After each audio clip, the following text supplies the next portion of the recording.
யாவே என்று சொல்லும் போதெல்லாம் வல்லமை புறப்படுகிறது. The name Jesus, Yeshua. Yeshua என்கிற வார்த்தைக்கு முற்றிலும் அப்பாற்பட்டது. The name Yeshua comes from the Hebrew word Yeshua, which is Joshua. So Yeshua என்கிற வார்த்தை எபிரேய மூல வார்த்தையாகிய ஜோஷுவா என்கிற அந்த வார்த்தையிலிருந்து எடுக்கப்பட்டிருக்கிறது. The name Jesus has no connection to that at all. ஜீசஸ்க்கு அதுக்கு சம்பந்தமே இல்லங்க. And all of this was changed in the translation. இது எல்லாமே மொழிபெயர்ப்புகள தான் மாற்றப்பட்டவைகள். Just by speaking his name, அவருடைய நாமத்தை சொல்லும் பொழுது you can feel the presence of God. அவருடைய பிரசன்னத்தை நாம் அனுபவிக்க முடியும். Yod He Vav He is the name of Yahweh. Yod He Vav He என்பதே அவருடைய நாமம். To the Jews that is holy. யூதர்களுக்கு அது பரிசுத்தமானது. Because it carries the power, the presence and the power of Yahweh. ஏனென்றால் யாவேயோட பிரசன்னத்தின் வல்லமையின் சுதந்திரித்த வார்த்தையாக இருந்திருக்கிறது. So when you look at translations, there's a lot of things missing. So அதனால மொழிபெயர்ப்புல நீங்க பாத்தீங்கன்னா அதுல நிறைய மாற்றங்கள் நிறைய காரியங்கள் விடப்பட்டவைகள் இருக்கிறது. Amen.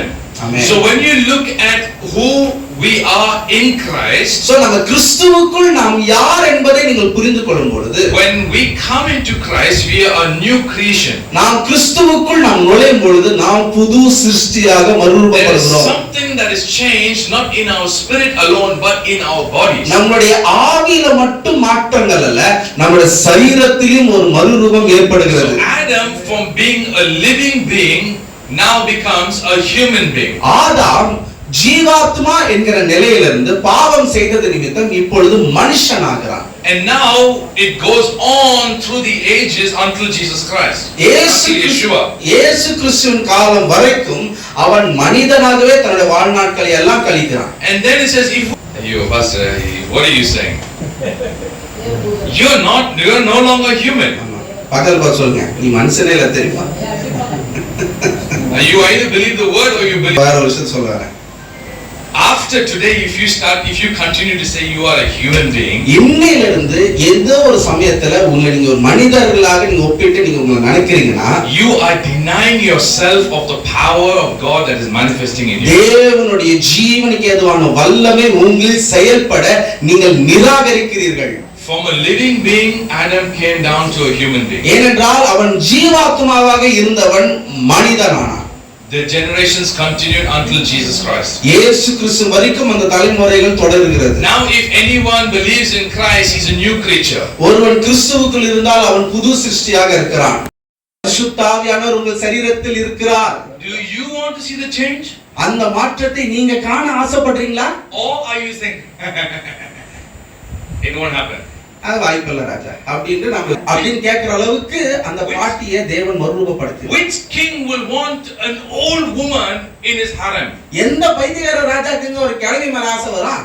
What நீங்க எங்க கடந்து சென்றாலும் பிதாவின் மகிமையை வெளிப்படுத்த இந்த சரீரத்தை தான் தேவன் பயன்படுத்த முடியும். So you know the word, உங்களுக்கு வார்த்தை நன்றாக தெரியும். you have works.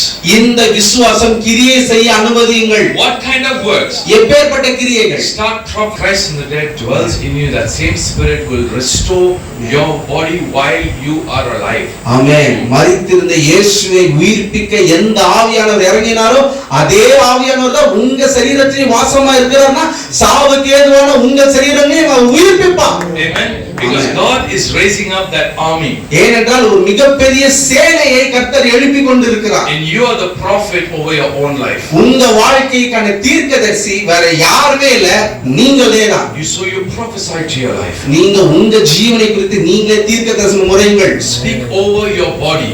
உங்க சரீரத்தின் மீது பேசுங்கள். You will see the word manifest in your body. நீங்க வார்த்தை மாம்சமாகிறதை நீங்கள் காண்பீர்கள். And because you experience life, நீங்க ஜீவனை அனுபவிக்க தொடங்கின பின்பு life will go out from you and touch others. ஆமென். ஜீவன் உங்களிலிருந்து பெருக்கெடுத்து ஓடி அநேக ஜாதிகளை அது தொட்ட ஆசீர்வாதம். Don't say